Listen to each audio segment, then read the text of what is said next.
നമസ്കാരം. ട്രംപിൻ്റെ നാടകീയമായ നീക്കങ്ങളും പ്രഖ്യാപനങ്ങളും ആർക്കാണ് കൂരമ്പായി കൊള്ളുന്നത് എന്ന് ഓരോ ദിവസവും പ്രഖ്യാപനവും നടപടികളും പൂർത്തിയായി കഴിഞ്ഞാൽ മാത്രമേ നമുക്ക് മനസ്സിലാക്കാൻ കഴിയൂ. എക്കാലത്തും അമേരിക്കയുടെ ഉറ്റ ചങ്ങാതിമാരായ, അമേരിക്കയുടെ എല്ലാ പ്രവൃത്തിക്കും കൂടെ നിന്നിരുന്ന, അമേരിക്കയുടെ ഉപഗ്രഹം പോലെ പ്രവർത്തിച്ചിരുന്ന ബ്രിട്ടൻ അടങ്ങുന്ന യൂറോപ്പിലെ രാജ്യങ്ങളെയൊക്കെ മുൾമുനയിൽ നിർത്തിക്കൊണ്ടാണ് ട്രംപ് യുക്രൈൻ പ്രതിസന്ധി പരിഹരിക്കാൻ ഇപ്പോൾ രംഗത്തിറങ്ങിയിരിക്കുന്നത്. ട്രംപിൻ്റെ പദ്ധതി അനുസരിച്ച് യുക്രൈനുമായി ഒരു ചർച്ചയുമില്ല. ചർച്ച മുഴുവൻ റഷ്യയുമായാണ്. അതുകൊണ്ട് തന്നെ യുക്രൈൻ പ്രതിഷേധത്തിലാണ്, പകയിലാണ്, വിദ്വേഷത്തിലാണ്. ഇതുവരെ ചേർത്ത് പിടിച്ച യൂറോപ്യൻ രാജ്യങ്ങൾ യുക്രൈനൊപ്പമാണ്. യുക്രൈൻ പറയുന്നതിൽ ന്യായമുണ്ട്. യുക്രൈൻ്റെ ഭാവിയെക്കുറിച്ചുള്ള ഏതു തീരുമാനവും നടപ്പിലാക്കുന്നതിന് മുൻപ് യുക്രൈനോട് ആലോചിക്കണമെന്ന് പറയുന്നത് ഉചിതമായ കാര്യമാണ്. അതുകൊണ്ടാണ് ഫ്രഞ്ച് പ്രസിഡന്റ് ഇമ്മാനുവൽ മാക്രോൺ ഇന്നലെ അടിയന്തരമായി ഒരു സമ്മിറ്റ് വിളിച്ചത്. യൂറോപ്പിലെ മിക്ക രാജ്യങ്ങളുടെയും പ്രതിനിധികളെത്തി.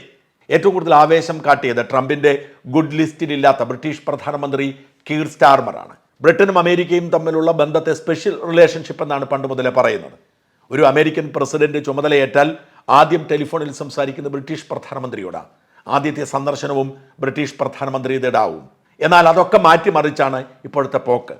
ബ്രിട്ടീഷ് പ്രധാനമന്ത്രി സന്ദർശനത്തിന് അവസരം ചോദിച്ചപ്പോൾ മനസ്സോട് അവസരം കൊടുത്തിട്ട് ജനങ്ങളോട് പറഞ്ഞു, അയാൾ കാണണമെന്ന് പറഞ്ഞു, അവസരം കൊടുത്തിട്ടുണ്ട്, എന്താണ് സംസാരിക്കാനുള്ളത് എന്ന് എനിക്കറിയില്ല എന്ന് പറഞ്ഞ രീതിയാണ്. അതുകൊണ്ട് കീർ സ്റ്റാർമർ അവസരം കിട്ടിയപ്പോൾ ചാടി ഇറങ്ങി പാരീസിലേക്ക് പോകാൻ തീരുമാനിച്ചു. എന്നിട്ട് നിർണായകമായ ഒരു പ്രഖ്യാപനം നടത്തുകയും ചെയ്തു. അടിയന്തരമായി യൂറോപ്യൻ രാജ്യങ്ങളുടെ ട്രൂപ്സ്, സൈന്യം യുക്രൈനിൽ ഇറങ്ങി അവരെ സംരക്ഷിക്കണം. നാറ്റോയിൽ അംഗത്വം എടുക്കാൻ വേണ്ടി കാത്തിരിക്കേണ്ട, യുക്രൈനെ സംരക്ഷിക്കേണ്ട ബാധ്യതയുണ്ട്. ബ്രിട്ടൻ തയ്യാറാണ്. 2030 വരെ എല്ലാ വർഷവും 3 ബില്യൺ പൗണ്ട് വീതം സാമ്പത്തിക സഹായവും ചെയ്യാം എന്ന് കീർ സ്റ്റാർമർ പ്രഖ്യാപിച്ചു. ഇത്തരം പ്രഖ്യാപനങ്ങൾക്കൊക്കെ ശേഷം ഇന്നലെ പാരീസിൽ വെച്ച് സമ്മിറ്റ് നടന്നു. പക്ഷേ യൂറോപ്യൻ രാജ്യങ്ങളിലെ ഭരണാധികാരികൾക്ക് പരസ്പരം യോജിക്കാൻ കഴിഞ്ഞില്ല. യൂറോപ്പിലെ ഏറ്റവും ശക്തമായ രാജ്യം ജർമ്മനിയാണ്. അതിൻ്റെ ചാൻസലർ, നമ്മുടെ പ്രധാനമന്ത്രി പോലെ, അമേരിക്കയുടെ പ്രസിഡന്റ് പോലെ അവിടുത്തെ ഭരണാധികാരി ചാൻസലറാണ് ഒലാഫ് ഷോൾഫ്. പല വിയോജിപ്പുകളുമുണ്ട്. സമ്മിറ്റ് പൂർത്തിയാകുന്നതിന് മുൻപ് തിരിച്ചുപോയി. വാസ്തവത്തിൽ ഫ്രഞ്ച് പ്രസിഡന്റിനും ബ്രിട്ടീഷ് പ്രധാനമന്ത്രിക്കും അതൊരു ഷോക്കായിരുന്നു.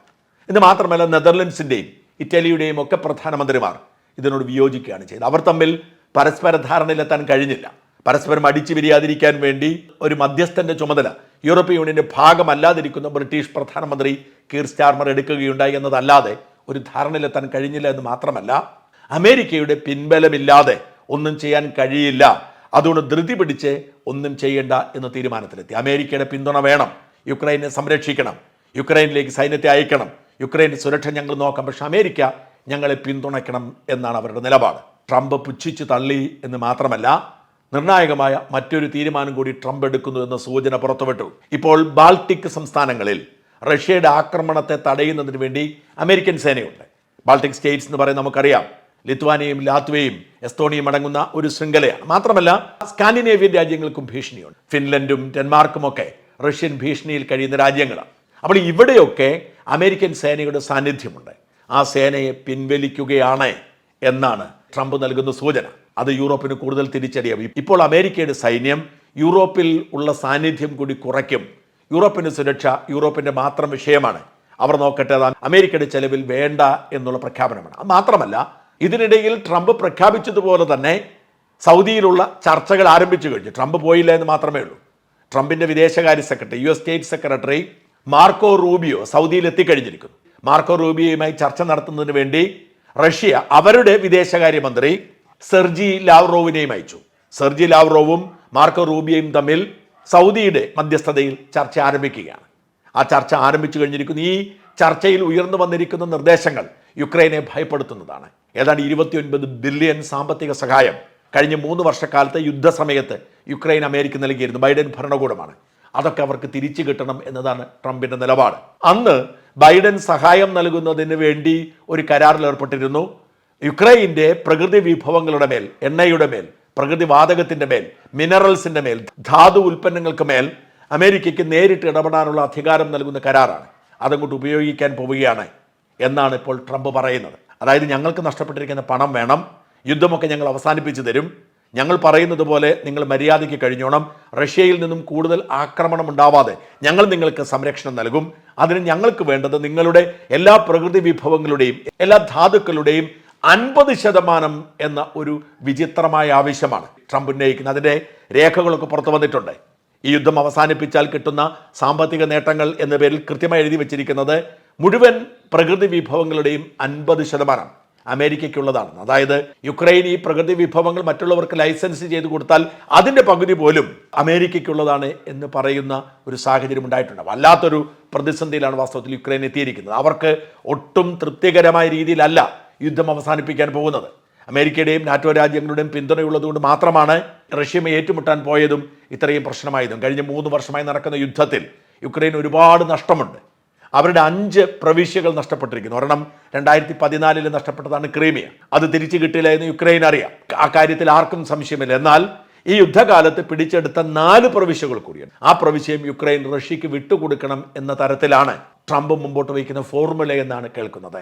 അതായത് യുദ്ധം തുടങ്ങിയതിന് ശേഷം യുക്രൈൻ്റെ ഭാഗമായിരുന്ന 4 പ്രവിശ്യകൾ അവർക്ക് നഷ്ടപ്പെടുകയാണ്. അതോടൊപ്പം തന്നെ 2014 റഷ്യ പിടിച്ചെടുത്ത ഇപ്പോഴും യുക്രൈൻ അംഗീകരിക്കാത്ത ആ പ്രവിശ്യയ്ക്ക് അംഗീകാരം കൊടുക്കണം എന്ന ഒരു നിബന്ധനയാണ് വെക്കുന്നത്. അതേസമയം കുർസ്ക് എന്ന പേരുള്ള റഷ്യയുടെ ഒരു പ്രവിശ്യ യുക്രൈൻ പിടിച്ചെന്ന് അത് തിരിച്ചു കൊടുക്കുകയും ചെയ്യണം. അതായത് അടിമുടി നഷ്ടക്കച്ചവടത്തിൽ യുദ്ധം അവസാനിപ്പിക്കേണ്ട ഒരു ഗതികേടിലേക്ക് യുക്രൈൻ എത്തിയിരിക്കുകയാണ്. യുക്രൈൻ ഒന്നും സമ്മതിക്കില്ല എന്ന് പറയുമ്പോഴും അമേരിക്ക അവരുടെ പിന്തുണ പിൻവലിച്ചാൽ അവർക്ക് എന്ത് ചെയ്യാൻ കഴിയും? അമേരിക്കയോട് ഏറ്റുമുട്ടിക്കൊണ്ട് യൂറോപ്യൻ രാജ്യങ്ങൾക്ക് യുക്രൈനെ സംരക്ഷിക്കാൻ കഴിയുമോ എന്ന ചോദ്യമൊക്കെ പ്രസക്തമാവണം. യുക്രൈന് വലിയ നഷ്ടം വരുത്തുന്ന ഒരു ഒത്തുതീർപ്പ് ഫോർമുലയിലൂടെ അവർ യുദ്ധം അവസാനിപ്പിക്കണമെന്ന് മാത്രമല്ല, എന്നിട്ടും യുദ്ധത്തിൻ്റെ ചെലവ് അവർ വഹിക്കണം. അമേരിക്കയ്ക്ക് അവരുടെ നഷ്ടം തിരിച്ചെടുക്കുന്നതിനും ഭാവിയിൽ സുരക്ഷ ഉറപ്പാക്കുന്നതിനും യുക്രൈൻ്റെ പ്രകൃതി വിഭവങ്ങൾ അവരുടെ ധാതു സമ്പത്തൊക്കെ കൈമാറേണ്ട ഒരു ഗതികേടിലേക്ക് യുക്രൈൻ പോയിരിക്കുന്നു. വാസ്തവത്തിൽ മറ്റുള്ളവൻ്റെ കരുത്ത് കണ്ടുകൊണ്ട് യുദ്ധത്തിനിറങ്ങി പുറപ്പെടുന്ന എല്ലാ രാജ്യങ്ങൾക്കുമുള്ള ഒരു മുന്നറിയിപ്പാണ്. സഹായിക്കുന്നവൻ്റെ ലക്ഷ്യം സാമ്പത്തികമാണ്. അവർ ആയുധം വിൽക്കാനും നിയന്ത്രണം ഏറ്റെടുക്കാനും വേണ്ടി മാത്രമാണ് യുദ്ധത്തിനിറങ്ങുന്നത്, അല്ലാതെ സമാധാനത്തിന് വേണ്ടിയല്ല.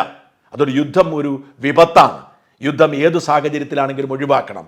നിസ്സാരമായ പ്രശ്നങ്ങൾ ചർച്ചയിലൂടെ പരിഹരിക്കാൻ കഴിയുമെങ്കിൽ അങ്ങനെ ചെയ്യണം. അല്ലെങ്കിൽ യുക്രൈൻ ഇന്ന് നേരിടുന്ന ഗതികെട്ട അവസ്ഥയിലേക്ക് ലോകം പോകും. പക്ഷേ ഇതിന് ദൂരവ്യാപകമായ പ്രത്യാഘാതമുണ്ടാവും. ബ്രിട്ടീഷ് പ്രധാനമന്ത്രി ചൂണ്ടിക്കാണിച്ചതുപോലെ അമേരിക്ക അവരുടെ താല്പര്യം സംരക്ഷിച്ചിട്ട് മടങ്ങും. 2021 അമേരിക്ക അഫ്ഗാനിസ്ഥാൻ പിടിച്ചെടുത്ത് അവിടുത്തെ താലിബാൻ സർക്കാരിനെ അട്ടിമറിച്ച് ഒടുവിൽ നിവൃത്തികെട്ട് അമേരിക്ക ഓടി രക്ഷപ്പെട്ടു. താലിബാൻ വീണ്ടും നിയന്ത്രണത്തിലെത്തി. അവർക്ക് എന്തും ചെയ്യാൻ കഴിയുന്ന സാഹചര്യമുണ്ടായി. ഇത്തരം സാഹചര്യങ്ങൾ ആവർത്തിക്കപ്പെടാൻ റഷ്യ അയൽ രാജ്യങ്ങളെ ആക്രമിച്ച് കീഴടക്കാനൊക്കെ ഇത് പ്രചോദനമാകും. വാസ്തവത്തിൽ പുടിൻ്റെ ആഗ്രഹം എന്ന് പറയുന്ന പഴയ സോവിയറ്റ് യൂണിയൻ മുഴുവൻ പിടിച്ചെടുത്ത് സോവിയറ്റ് യൂണിയൻ മാതൃകയിൽ റഷ്യൻ സാമ്രാജ്യം പുനഃസ്ഥാപിക്കാനാണ്. അത്തരത്തിലേക്ക് കാര്യങ്ങൾ നീങ്ങിയേക്കാം എന്നുള്ള ആശങ്ക പോലും ഇപ്പോൾ ലോകത്തിനുണ്ട്. പക്ഷേ ട്രംപ് പറയുന്നതൊന്നും ഞങ്ങളുടെ വിഷയമല്ല, ഞങ്ങൾക്ക് വേണ്ടത് ഞങ്ങളുടെ സുരക്ഷയാണ്, ഞങ്ങൾ ഇഷ്ടമുള്ളതുപോലെ ചെയ്യുമെന്ന്. അമേരിക്കയെ വിശ്വസിച്ച് അമേരിക്കയുടെ വാക്ക് കേട്ട് യുദ്ധത്തിന് ചാടിപ്പുറപ്പെട്ട യുക്രൈൻ വല്ലാത്ത ഗതികെട്ട അവസ്ഥയിലാണ് എന്ന് പറയാതിരിക്കാൻ നിവൃത്തിയില്ല.